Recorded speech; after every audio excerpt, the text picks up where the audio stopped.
तो सबको मौका मिल रहा है आगे बैठने का। इसकी गूंज कम करो, प्रीचिंग मोड करो। अपने पड़ोसी को बोलो, जो कुछ तू परमेश्वर की महिमा के लिए मांगेगा तेरा परमेश्वर उसे तुझे देगा। आमीन। मैंने एक बात नोटिस की है अपनी लाइफ में कि अगर आपकी जिंदगियों से परमेश्वर की महिमा होती है, बेस कम करो, गूंज कम करो, फ्लैट करो, ऊंचा करो, अगर आपकी लाइफ से परमेश्वर की महिमा होती है तो वो आशीष आपको वापस 100 गुना होकर वापस मिलती है। वो कोई भी किसी भी प्रकार की महिमा आपकी लाइफ से परमेश्वर को क्यों ना चाहे, चाहे वो आपकी गवाही हो कि देखो ये भाई ये बहन हमारे डिपार्टमेंट में काम करता है, रिश्वत नहीं लेता, व्यभिचार में नहीं, पवित्रताई में अच्छा जीवन जीता है। एक्चुअल में आपकी लाइफ के द्वारा फिर परमेश्वर की महिमा होने लगती है। आपको पता है क्यों बहुत सारे क्रिश्चियंस जो हैं आज आशीषित नहीं हैं? क्योंकि उनकी जिंदगियों से परमेश्वर के नाम को महिमा नहीं मिलती। चाहे वो किसी ना किसी चर्च के मेंबर्स हैं और संडे चर्च भी जाते हैं, लेकिन जब वो सोमवार को अपने काम पर होते हैं तो वो और अन्य जाति, उन दोनों में कोई फर्क नहीं होता। वो भी वही चोरी करते हैं जो दूसरे करते हैं, वो भी उसी तरह से पैसा कमाते हैं जिस तरह से दूसरे कमाते हैं, वो भी उसी तरह से चुगलियां करती है जिस तरह दूसरी औरतें करती हैं, वही उस तरह से निंदा करता है जिस तरह दूसरे बंदे करते हैं। तो कोई फर्क नहीं लगता संडे के अलावा जब आप अपनी जिंदगियों के नॉर्मल समय में होते हैं।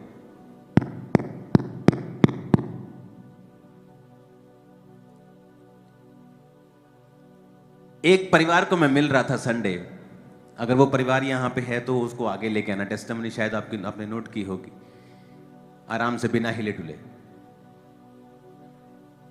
तो वो मेरे को बता रहे थे कि जब आपकी शादी थी 2014 में, तो हमें किसी ने पम्फलेट दिया था, तो हम आपकी शादी को इसलिए अटेंड करने के लिए आए थे क्योंकि हम देखना चाहते थे क्रिश्चियन वेडिंग्स को।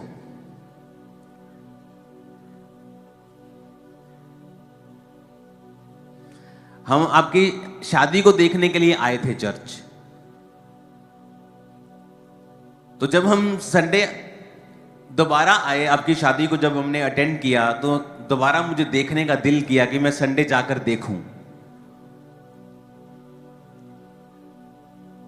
तो मैं पहले भी उनकी शायद आप गवाही सुन चुके होंगे, लेकिन ये पार्ट मैंने पहली बार सुना था।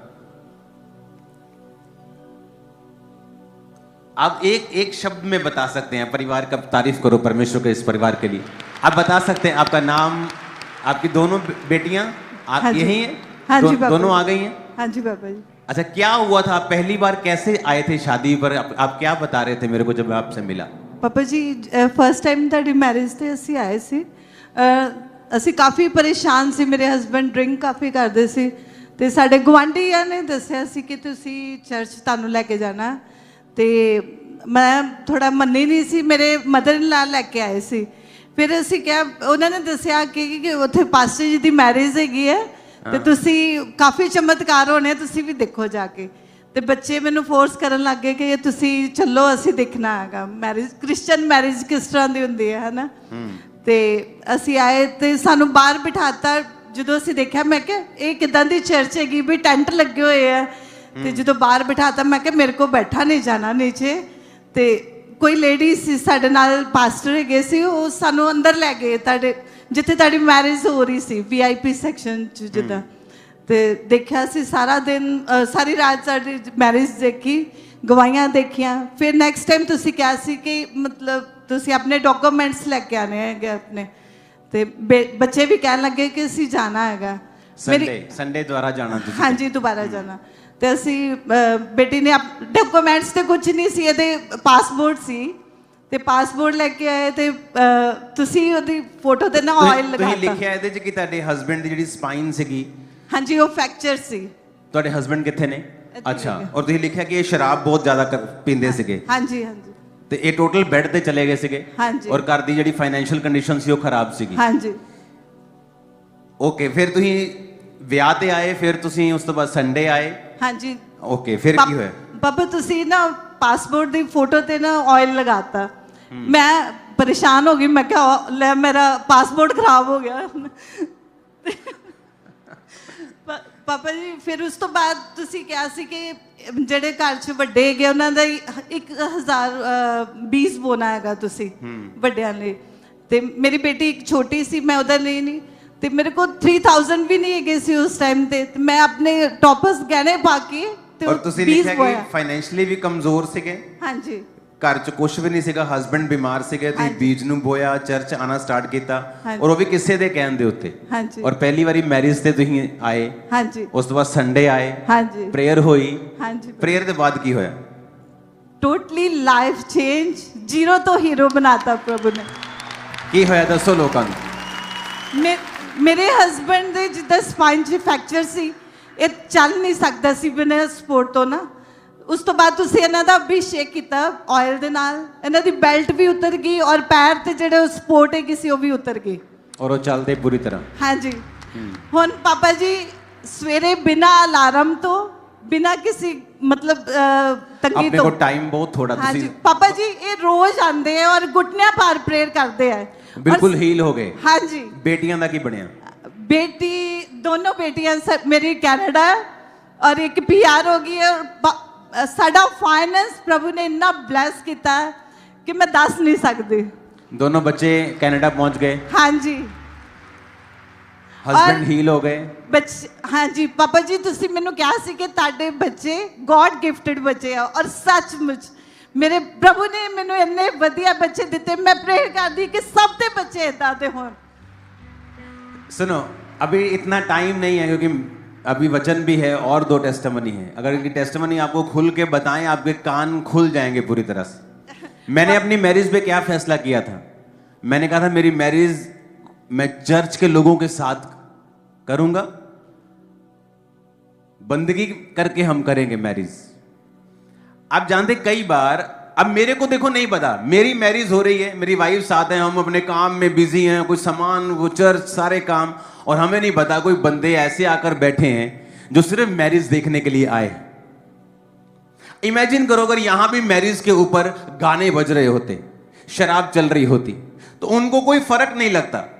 उनको लगता है जिस तरह हाँ हमारी मैरिजेस होती हैं इनकी भी मैरिजेस हैं, तो शायद वो आते अटेंड करते, को खाते पीते चले जाते। लेकिन उस मैरिज में परमेश्वर की हुजूरी थी, क्योंकि बंदगी चल रही थी, वर्शिप चल रही थी, तो परमेश्वर का आत्मा लोगों को छू रहा था। कितने मेरी बात को समझ रहे हैं? अब देखो मेरे को नहीं पता कोई नॉन बिलीवर कितने बैठे हैं, मैं पता नहीं कितनी लोगों के मुंह से सुन चुका हूं। जब मैं उनसे जरूर पूछता हूं अच्छा आप चर्च में कब से आ रहे हैं, मैं 17 साल से आ रहा हूं, मैं 15 साल से आ रहा हूं, मैं आपकी शादी से आ रहा हूं। अच्छा शादी कैसे? 2014 में आपकी शादी हुई थी ना, मैं उस मीटिंग में आया था, मैं तब से चर्च आ रहा हूं। पता नहीं कितने लोगों को मैंने ये कहते सुना, मैंने खुद। अब इमेजिन करो वो टाइम था परमेश्वर के नाम को महिमा देने का, मैंने दी। मेरे को नहीं पता किस किस की लाइफ में काम हो रहा है, मैं तो स्टेज पे हूं, लेकिन उस मैरिज की वजह से, प्रभु के काम की वजह से कुछ लोग ब्लेस हो रहे हैं, कुछ लोग हील हो रहे हैं, कुछ लोगों की जिंदगियों से फाइनेंशियल श्राप जो है वो खत्म हो रहे हैं। आप इमेजिन करो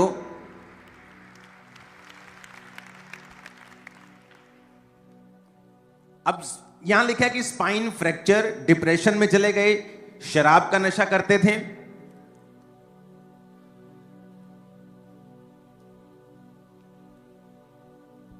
आपने लिखा कि आप अपनी बेटियों के फ्यूचर के बारे में सोच भी नहीं सकते थे। पापा जी सचमुच में मतलब प्रभु ने साड़ी औकात तो ज्यादा देता सानू, और मेरे हस्बैंड ने 300-400 रूहां बचाइयां। आप मेरी बात समझ रहे हो कि नहीं? एक फैमिली क्या बता रही है, और ये ऐसे कितनों की टेस्टिमनी होगी। मैं जो बात आपको बताना चाहता हूं वो ध्यान से सुनो। जब प्रभु की महिमा करने का समय होता है, आप जानते हैं आप ब्लेस क्यों होते? मेरे को नहीं पता कितने लोग ब्लेस हो रहे होंगे उस मैरिज से, लेकिन कैसे मालूम होता है कि परमेश्वर का मैं काम कर रहा हूं, मैं उसकी महिमा कर रहा हूं? जब ये ब्लेस, मुझे नहीं पता कि ये ब्लेस हो रहे हैं, पर ये जब ब्लेस होते हैं, आपको नहीं पता किसी को, हम भी ब्लेस हो रहे होते हैं साथ साथ। मेरे रास्ते भी खुल रहे होते हैं, मेरी प्रॉब्लम्स भी खत्म हो रही होती। मेरे को नहीं पता क्यों, क्योंकि मेरी वजह से किसी की प्रॉब्लम्स खत्म हो रही, मेरी वजह से किसी के घर में आशीष आ रही। तो परमेश्वर देखता है कि अच्छा ये बंदा मुझ में है और ये खुश है और इसके घर में बरकत आ रही है, वजह कौन है? अच्छा वजह ये है, इसकी वजह से ऐसे इसने स्टैंड लिया कि मैं अपनी मैरिज पर गाने नहीं बजाऊंगा, शराब नहीं चलेगी, मेरी मैरिज के ऊपर कोई गंद मंद नहीं चलेगा, परमेश्वर की महिमा होगी। अच्छा इसकी वजह से ये परिवार ब्लेस हुआ है। तो परमेश्वर ने कहा जो तू बोएगा वो तू काटेगा, जो तू दूसरों के साथ करेगा मैं तेरे साथ करूंगा। तो ऐसे कितने परिवार होते हैं जो चर्च में आके ब्लेसिंग पाते हैं। अब वो मुझे पैसा थोड़ी देते हैं कि ये हम आपकी वजह से ब्लेस हुए जी, ये लीजिए पर्सनल पैसे आपके लिए। लेकिन परमेश्वर मुझे अपने तरीके से ब्लेस करता है, क्योंकि मैं दूसरों की ब्लेसिंग का अगर कारण बन रहा हूं तो परमेश्वर देखता है। इसलिए वचन में लिखा है कि जब एक अनाथ, जब एक विधवा तेरे कारण रोएगी तो मैं उस आंसुओं को देखकर उसका न्याय करूंगा और तू भी रोएगा। तो इसीलिए अय्यूब कहता था कि मेरे कारण विधवा आनंद के मारे गाती है, मैं अनाथों का सहायक रहा हूं। और अगर आप ध्यान से बाइबल पढ़ेंगे तो अय्यूब जो था उस देश का सबसे अमीर इंसान था। 7,000 ऊंट। आप इमेजिन करो, आज का ऊंट तब का ट्रक था, तो तब ट्रक नहीं होते थे, टाटा ट्रक नहीं चलता था, ऊंट लेके जाते थे सामान को। तो इमेजिन करो एक बंदे के 7,000 उसकी ट्रांसपोर्ट थी, ट्रकों की, गधे थे, घोड़े थे, सब कुछ था, बहुत अमीर हो गया। और जब वो अपने बता रहा है रीजंस को कि मैं अमीर हूं, और बीच में बताता है कि परमेश्वर ने मुझे ब्लेस किया, मैं अनाथों का सहायक हूं, विधवा मेरे कारण आनंद के मारे गाती थी। जो परदेसी होते थे मैं उनका हाल जानबूझकर पूछ लेता था, पूछवा लेता था हाल उनका, बहाने बहाने से उनका हाल पूछता था। आज लोग परदेसियों को गाली निकालते हैं, वो तो यूपी से आया है, ये बिहारी हैं, ये पंजाबी, ये फलाने हैं, टमकाने हैं। और जो वो करते हैं लोगों के साथ, उनके साथ भी दूसरे वैसा ही करते हैं फिर, क्योंकि जो तू बोएगा वो तू काटेगा। और जब आप प्यार करते हैं, जब आप दूसरों के लिए आशीष का कारण बनते हैं, परमेश्वर आपको देखता है और फिर वो आपको वहां से ब्लेस करता है जहां से आपने सोचा भी नहीं होता। आप मेरी बात समझ रहे कि नहीं? और यही कारण है कि जब आप परमेश्वर का काम करते जाते हैं, आप परमेश्वर के सुसमाचार को बांटने के लिए गए, आपने किसी को पर्चा दिया, वो घर मसीह में आ गया, उस घर से कलेश खत्म हो गया, शराब खत्म हो गई, दारू खत्म हो गई। तो जब वो घर बचता है, परमेश्वर उसे ब्लेस करता है, तो परमेश्वर ये भी देखता है कि ये क्यों बचा, किसके द्वारा बचा। अगर वो आपके द्वारा बचा, आपके पंफलेट के द्वारा बचा, तो आपको बरकत मिलना 100% तय है और शैतान इसे कभी रोक नहीं सकता, जितना कोई जादू टोना रोक नहीं सकता उसको। कितने मेरी बात को समझ रहे हैं? यही रीजन है, जब आप उत्तम रीति के साथ, प्रभु के साथ पवित्रताई में चलकर सेवा करते हैं, आप ब्लेस होते हैं। आपकी ब्लेसिंग का कारण ये नहीं है कि जो जिनको आप ब्लेस कर रहे हैं वो आपको कोई फायदा दें, लेकिन परमेश्वर आपको अपने तरीके से, अलग तरीके से, फेवर के साथ, पता नहीं किन किन तरीकों के साथ वो आपको भी ब्लेस करता है। हालेलुया। इसलिए बाइबल कहती है, मेरे भाइयों भले काम करने में हियाव मत छोड़ो। इसलिए बाइबल कहती है कि तुम्हारे मसीह में की गई मेहनत कभी भी व्यर्थ नहीं जाती। तुम मसीह में मेहनत करोगे, तुम्हें फल मिलेगा, इधर से नहीं मिलेगा। जिसकी जिंदगी में तुमने किया वहां से अगर नहीं मिलेगा तो कहीं और से मिलेगा, लेकिन मिलेगा जरूर। कितने मेरी बात को समझ रहे हैं? वो पानी की जब पाइप लीक करती है ना घर में, तो जब वो एक तरफ से पानी नहीं जा पाता, वो दूसरी तरफ से चल जाता है, लेकिन जाता जरूर है जब तक लीकेज को सेट ना किया जाए। तो ब्लेसिंग अगर एक तरफ से नहीं आएगी, शैतान एक काम को बंद कर देगा। यीशु के नाम में आज से 7 दिशाओं से आएगी, 4 दिशाओं से आएगी। आमीन। मेरे को खड़कने वाला चाहिए चर्च। हालेलुया। तो जब आपके घर में मैरिज है, आप लोगों को इनवाइट करें, अपने दोस्तों को इनवाइट करें जो मसीह में नहीं, अपने मोहल्ले वालों को इनवाइट करें जो मसीह में नहीं, अपने कॉलेज फ्रेंड्स को इनवाइट करें, स्कूल फ्रेंड्स को इनवाइट करें, और उस मैरिज में बंदगी रखें, वर्शिप करें, आराधना करें, प्रभु को महिमा दे। जहां खुदा को महिमा देनी होती है वहां आप शैतान को महिमा देते हैं। वहां शराब चल रही होती, वहां हर गलत काम चल रहा होता है, और फिर आपको लगता है कि वो मैरिज आपके लिए बरकत बनेगी, कि आपको लगता है कि आप उसमें सफल होंगे, आप स्मूथली चलेंगे, अच्छी रीति के साथ चलेंगे। जहां खुदा को महिमा देनी थी वहां बोलते नहीं नहीं नहीं, हमने नहीं मैरिज करनी। सारी उम्र लोग चर्च आते हैं, मां उनकी क्वायर में है, और मैंने देखा उनके बच्चों को जब प्रभु की महिमा करने का टाइम आता है तब ऐसी चीजें कर रहे होते हैं जो अन्य जातियां करती हैं। वो टाइम तो परमेश्वर को महिमा देने का था। अगर आपने प्रभु को महिमा दी होती, वो वापस आप ही के लाइफ में वापस आती। प्रभु कहता तू मुझे इज्जत दे रहा है लोगों के बीच में, मैं तुझे इज्जत दूंगा पूरी दुनिया के बीच में। तुम मुझे इज्जत दे रहा है अन्य जातियों के बीच में, रिश्तेदारों के बीच में, मैं तेरी इज्जत को बढ़ाऊंगा। और मैं भाई साहब, जब प्रभु इज्जत बढ़ाता है, दुनिया की कोई भी बड़ी से बड़ी जीन्स क्यों ना हो, तुम्हारी इज्जत नहीं खराब कर सकती। मैं आपको बता रहा हूं, इज्जत को बढ़ाने वाला परमेश्वर है, कम करने वाला भी परमेश्वर है। वो कहता मैं ही मारता हूं, मैं ही जिलाता हूं, मैं ही जख्म देता हूं और मैं ही मरहम पट्टी करता हूं।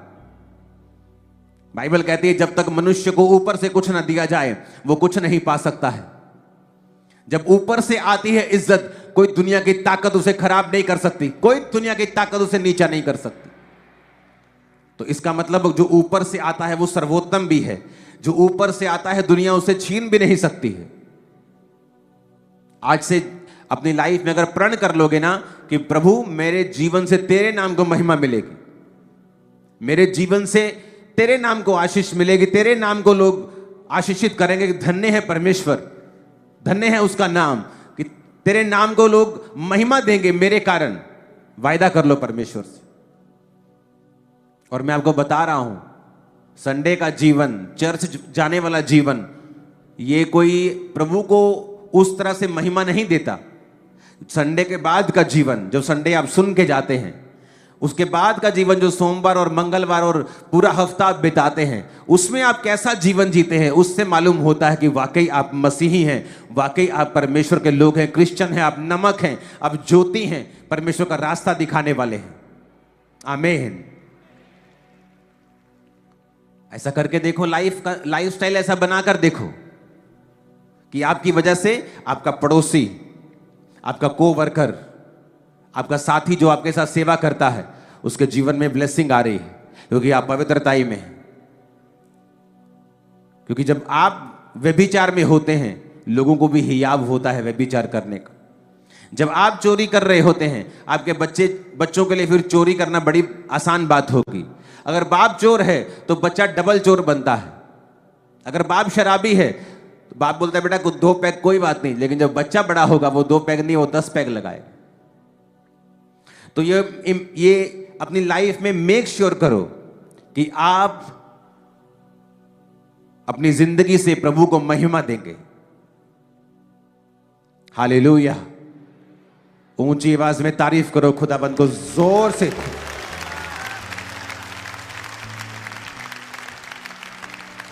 आप झुक सकते हैं, जो आपकी स्पाइन जो फ्रैक्चर हो गई थी, चल सकते हैं। ओ जीसस, ये तारीफ ऊंची होनी चाहिए चर्च। आप कई बार आप उन व्यक्तियों को देखते हैं जो टोटल बेड के ऊपर थे, हिल भी नहीं सकते थे, और जब वो पहले दिन स्लो चलते हैं, दूसरे दिन तेज चलते हैं, भागने पे आ जाते हैं, आपको मालूम होता है मेरा परमेश्वर जीवित है, बड़े काम कर रहा है वो आज आपकी लाइफ। आमीन। मेरे को ऊंचे वाला चाहिए चर्च। आप जानते कि क्यों मैं अपने विरोधियों का विरोध नहीं करता? जो लोग मसीह की खिलाफत करते हैं, चर्चेस की खिलाफत करते हैं, क्यों मैं उनकी खिलाफत नहीं करता? क्योंकि मैं भी एक जगह वहीं था और परमेश्वर ने मुझे बचाया। जब आप ऐसे विरोध में होते हैं, लोग विरोध में होते हैं, उन पर गुस्सा मत करें कभी भी। जब मैं विरोधी था और उसके बाद जब परमेश्वर का डंडा आया मुझ पे, तो ये नहीं मालूम था कि मारा किसने है, क्योंकि इंसान कभी सोच भी नहीं सकता कि परमेश्वर यीशु मसीह जीवित परमेश्वर है जब वो यीशु मसीह को नहीं जानता होता। जब मैं मेंटली पागल हुआ, अपसेट हुआ, डिप्रेशन, एंजाइटी के अटैक इतने बढ़ गए कि बिना नशे हाई डोज लिए मैं रह नहीं सकता था। और जब वो रिश्तेदार जो हेल्प नहीं फिर कर सकते, डॉक्टर्स हेल्प नहीं कर सकते, कोई आपकी हेल्प नहीं कर सकता अगर परमेश्वर का डंडा है वो। तो दुनिया फेक है। आप जानते जब परमेश्वर यीशु मसीह, जब आप लूका 8 उसकी 49 आयत से पढ़ते हैं, तो आराधनालय के सरदार के घर में गए थे परमेश्वर। आप पढ़िए मत, मैं आपको सुनाता हूं 49 से लेके 55 तक, 55 आयत तक। आप जानते जब परमेश्वर को उसने कहा कि प्रभु मेरे घर में बेटी बीमार है और मरने पे है, तो आके उस पे हाथ रख। तो रास्ते में जा रहे थे, वो मर गई। किसी ने आके बोला कि तेरी बेटी मर गई, गुरु को दुख मत दे, अब यीशु मसीह को मत दुख दे, इनको अपने काम करने दे, बहुत बिजी हैं ये और लोगों को चंगा करेंगे। तो परमेश्वर ने अनसुना कर दिया और परमेश्वर ने कहा मत डर, केवल विश्वास रख। जब प्रभु यीशु मसीह उसके घर में गए, तो जब घर में गए तो पतरस, याकूब और यूहन्ना को साथ ले गए। तो पता है आपको क्या लिखा है एक आयत में? कहता 51 में लिखा, घर में आकर उसने पतरस, याकूब और यूहन्ना और लड़के के माता पिता को छोड़ किसी को अपने अंदर नहीं आने दिया भीतर। सब उसके लिए रो पीट रहे थे, परंतु उसने कहा रोवो मत, ये लड़की मरी नहीं है परंतु सो रही है। तो जीसस ने जब अंदर गए तो 12 चेले थे, तो परमेश्वर नहीं चाहते थे कि थोड़ा कम विश्वास वाला बंदा उनके साथ जाए, या तो परमेश्वर फुल फेथ जो आत्मा से भरे हुए लोग हैं उसके साथ थे। पतरस, याकूब, यूहन्ना और लड़की के माता पिता अंदर गए तो परमेश्वर ने, लोग रो पीट रहे थे तो परमेश्वर ने लोगों को रोका। परमेश्वर ने कहा रो मत, लड़की मरी नहीं है परंतु सो रही है। पता है अगली आयत में क्या लिखा? अगली आयत में लिखा, वो ये जानकर कि वो मर गई है उसकी हंसी करने लगे। यीशु मसीह की हंसी करने लगे, हंसने लगे सब यीशु मसीह के ऊपर। क्या ऐसे हो सकता है कि आप बड़े दुख में हो और एकदम से आप हंसने लग जाएं? नहीं, वो दुख में नहीं थे, वो लोग एक्टिंग कर रहे थे रोने की। रिश्तेदार एक्टिंग कर रहे थे रोने की। कोई इतना दुख में नहीं होता जब आप बीमार होते हैं, आपके अलावा या आपके करीबी परिवार के अलावा, आपकी मां के अलावा, बाप के अलावा, आपकी पत्नी पति के अलावा, आपके बच्चों के अलावा कोई इतना दुखी नहीं होता, आपका भाई, आपकी बहन के अलावा। तो बाइबल कहती जैसे ही प्रभु यीशु मसीह ने कहा नहीं नहीं मरी थोड़ी है वो तो सो रही है, ही सब हंसने लग गए वहां। अरे भाई क्या हो गया एकदम? तुम तो दुख मना रहे थे, अभी तुम तो रो रहे थे, सभी पीट रहे थे, एकदम से कैसे हंसने लग गए? क्योंकि ये दुनिया फेक है, ये फेक लोगों की जनरेशन है, फेक लोगों के बीच में आप रहते हो। ये दुनिया आपको बताती तो है, जताती तो है कि वो बड़ी दुखी है। आपके घर में अफसोस मनाने के लिए लोग किसी के घर में आते हैं, आते होते हुए साथ में टाइम भी देखते हैं, चलो भैन जी हुण अंदरों सोचते चलो चलिए हुण दुकान बंद हो जानी सूटां वाली, कि इथों अफसोस करके फिर सूटां वाली दुकान वाल भी जाना, फिर चुन्नी भी रंगवाण जाना, फिर बंदा कहता मैं काम भी करना, मैं शर्ट भी लेनी, मैं जीन भी लेनी।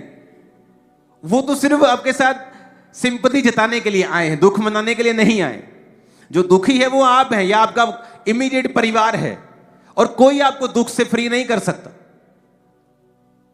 आप जब लाइन में थे ले हैंड की, कितने लाख रुपए आपने मुझे दिया ले हैंड के लिए? 0 सर। आप ले हैंड में हैं और आप पे ले हैंड हो रहा है, और मैं देख रहा हूं कि ये बच्चा किधर देख रहा है। उसकी आईज भी प्रॉपर नहीं थी, वो देख भी नहीं रहा था प्रॉपर जब उसके ब्रेन में ये चीज चली गई थी।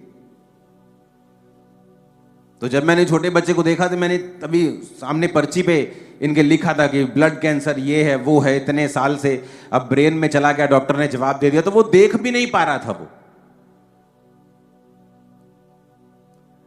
अब कोई आपका इलाज नहीं कर सकता। वो लोग जो बड़ी बड़ी धर्म की बातें करते वो आपको बचा नहीं सकते, वो आपको पैसा दे सकते इलाज कराने के लिए, लेकिन जब कुछ भी ना हो, जब शैतान ने कर्स ही कर दिया हो, आपकी लाइफ को कर्स बना दिया हो, तब तो मेडिसिन भी काम नहीं करती है, तब क्या करेंगे? लेकिन वचन में लिखा है जब जीसस क्राइस्ट की एंट्री होती है आपकी लाइफ में, शर्मिंदगियां खत्म हो जाती हैं और जाहिर होता है कौन फेक है आपकी लाइफ में, कौन नकली है, कौन असली है, सब कुछ जाहिर होता है। अगर कोई आपसे सचमुच प्यार करता है, आपका कोई रिश्तेदार या आपका समाज, तो आपके मसीह में आने पर वो आपको सजाएं क्यों देगा? आपको मारने की बातें क्यों करेगा? क्योंकि वो आपसे प्यार नहीं करता है। अगर वो आपसे प्यार करता, आपको मारने की बात थोड़ी करता। अगर आप उनका अपना बेटा कोई बेटी गलती करता है तो वो उसको फांसी थोड़ी चढ़ा देते हैं, बोलते मानता नहीं, गल नहीं मानता जी साडा मुंडा, कहना बाहर। लेकिन जैसे ही आप उनकी बात नहीं मानते, वो आपको मारने के लिए भी तैयार हो जाते हैं, क्योंकि वो आपसे प्रेम नहीं करते। प्रेम प्रभु यीशु मसीह ने किया, और बाइबल कहती जैसे ही प्रभु यीशु मसीह ने उस घर में एंट्री की तो फेक लोग भी जाहिर हो गए। अरे तुम तो रो रहे थे, अभी तुम हंसने लगे हो। ऐसा कैसे हो सकता है कि एक बंदा अंदर से बड़ा दुखी हो और छोटा सा चुटकुला सुनने पर वो हंस पड़े, या ऐसी बात जो उसको फनी लग रही है वो एकदम से ही हु करके हंस पड़े, क्योंकि वो अंदर से दुखी नहीं है। जब आप दुखी होते हैं तो बाइबल कहती है जब प्रभु यीशु मसीह एक जगह जा रहे थे तो रास्ते में परमेश्वर ने नाइन नामक नगर को वो जा रहे थे, तो रास्ते में परमेश्वर ने एक अर्थी देखी। तो बाइबल कहती है जब परमेश्वर ने अर्थी देखी तो वो एक विधवा औरत का एक लौता पुत्र था। जब सारे रो रहे थे तो वचन कहता है लूका 7 और उसकी 13 आयत को कि प्रभु को देखकर तरस आया और उसने कहा मत रो। कोई ऐसा नहीं जेन्युइनली जो आपको कहे तू रो मत, मैं तेरे साथ हूं। कोई ऐसा नहीं। आपका परिवार आपके साथ होगा, लेकिन आपका परिवार भी आपको यह बोल सकता है रो मत, लेकिन आपके आंसुओं के कारण को खत्म नहीं कर सकता। एक तो ऐसे लोग हैं जो आपको बोलेंगे रो मत, लेकिन अंदर से खुश हैं कि आप रो रहे हैं। आपका परिवार ऐसा है जो बोलता है दुखी है आपके साथ कि रो मत, लेकिन वो भी आपके दुख को दूर नहीं कर सकता। लेकिन प्रभु यीशु मसीह ऐसा है जो आपको कहेगा भी रो मत, और आपके आंसुओं को भी पोंछ देगा और आपके दुखों को भी सदा के लिए खत्म कर देगा।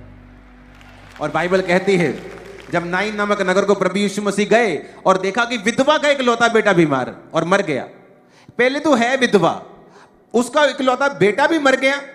जब परमेश्वर ने, बाइबल कहती है, देखा, तो जब नाइन नामक आप नगर को देखते हैं, यूनानी भाषा में 3484वां शब्द, एक फिलिस्तीन में यह स्थान था नाइन, जो कि हिब्रू भाषा से इसका नाम लिया गया था 4999 शब्द, जिसका मतलब है ए होम, ए प्लेजेंट प्लेस।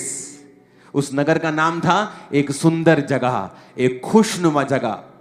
एक खुशनुमा जगह से एक बदबूदार खबर आ रही है और एक बदबूदार अर्थी आ रही है। तो यीशु मसीह ने कहा यह तो नॉनसेंस है। यह नॉनसेंस है कि एक खुशनुमा प्लेस से एक विधवा का एक लौता बेटा मरे। यह तो उस प्लेस की तौहीन है, उस नाम की तौहीन है। और परमेश्वर ने उसको, बाइबल कहती है, छुआ। जब अर्थी को छुआ तो उठाने वाले ठहर गए, और वचन कहता है 14 आयत में, उसने जब अर्थी को छुआ और उठाने वाले ठहर गए, उसने कहा हे जवान, मैं तुझसे कहता हूं उठ। तो वह मुर्दा उठ बैठा और बोलने लगा, और उसने उसको उस मां को सौंप दिया। सब तरफ भय छा गया। लोग परमेश्वर की बड़ाई करने लगे कि हमारे बीच में एक भविष्यद्वक्ता उठा है, और वो परमेश्वर के लोगों ने उस पर कृपा की है। परमेश्वर ने अपने लोगों के ऊपर कृपा दृष्टि की है। हालेलुया। इमेजिन करो, एक नॉनसेंस को अगर कोई खत्म कर सकता है तो वो प्रभु यीशु मसीह। आपके नाम बड़े बड़े होते हैं, आपकी बैकग्राउंड बड़ी बड़ी होती है, परिवार बड़ा बड़ा होता है, लेकिन आज घर में चूल्हा नहीं जला, आज घर में गोटे गोटे कर्जा हो चुका है। नाम बड़ा है, लेकिन घर में मुसीबतें भी ऐसी हैं कि लोगों को बता नहीं सकते, कर्जा ऊपर आ चुका है। तो ये नॉनसेंस है। तो वचन कहता है कि जब प्रभु यीशु मसीह आपकी लाइफ में एंटर करेंगे तो नॉनसेंस वहां पे कभी नहीं रहेगी। वो उसे जाना पड़ेगा, उसे खत्म होना पड़ेगा, क्योंकि प्रभु यीशु मसीह आके कहते हैं मत रो, मत रो। उसको रियल परवाह है आपकी, वो आपसे भी कहता है मत रो, और वो आपके आंसुओं के कारण को भी आज खत्म कर देगा। आज रात आप एक बड़ी गवाही को अपनी लाइफ में सुनेंगे, और ये मैं भविष्यवाणी कर रहा हूं यीशु मसीह के नाम में, आमीन ऊंचा चाहिए। आप इमेजिन कर सकते हैं, वो सारी नॉनसेंस को खत्म करने के लिए आया, और लोग बोलते हैं वो धर्म बदलने के लिए आया। वो तो आपके जीवन में जो फेक लोग हैं उनको जाहिर करने के लिए आया, और आप पर कृपा करने के लिए आया। और लोग कहते हैं कि आप धर्म बदल रहे हैं। अरे नहीं, आप बड़ा छोटा समझ रहे हैं, ये तो बड़ी छोटी सी चीज है। प्रभु यीशु मसीह बहुत बड़े बड़े कार्य आपकी लाइफ में करने के लिए आए हैं। कहता मत रहो, मैं तेरी लाइफ की नॉनसेंस को खत्म कर दूंगा। क्या ये नॉनसेंस नहीं आपके घर में 3 बच्चे हों और तीनों अपनी मां को ना पूछते हों? क्या ये नॉनसेंस नहीं है कि तीनों नशे कर रहे हैं? जो बच्चे बड़े होकर परिवार को संभालने वाले थे, परिवार उनको संभाल कर कभी कोई सेंटर लेके जा रहा है, कभी कोई सेंटर लेके जा रहा है। और जीसस क्राइस्ट एक लौता ऐसा परमेश्वर है दुनिया में जो कहता है कि मैं उस नॉनसेंस को खत्म कर दूंगा प्रैक्टिकली, तुम्हारे घर से, फाइनेंस से, परिवार से, शरीर से, सब जगह से। क्या ये नॉनसेंस नहीं कि आप अपने घर में जब परिवार में बैठते हैं, आप 20 साल के हैं और आप 80 साल के बुजुर्ग से भी ज्यादा बीमार हैं? क्या ये नॉनसेंस नहीं है? तो जीसस ने यही कहा, मैं नॉनसेंस को खत्म करने के लिए आया। हालेलुया, ऊंची आवाज से बोलो हालेलुया। जितनी परिवार में नॉनसेंस होती है, बीमारी की, कर्जे की, गरीबी की, क्या आपको कम दिया है परमेश्वर ने?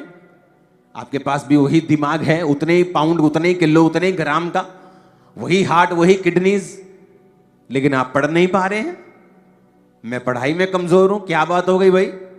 वही दिमाग तेरे पास, कोई छोटा दिमाग नहीं है, क्योंकि शैतान आपको नॉनसेंस में रखना चाहता है, छोटे में रखना चाहता है। और जिस दिन आप परमेश्वर की ओर मुड़ते हैं, नॉनसेंस खत्म हो जाती है। आप करके देख लो।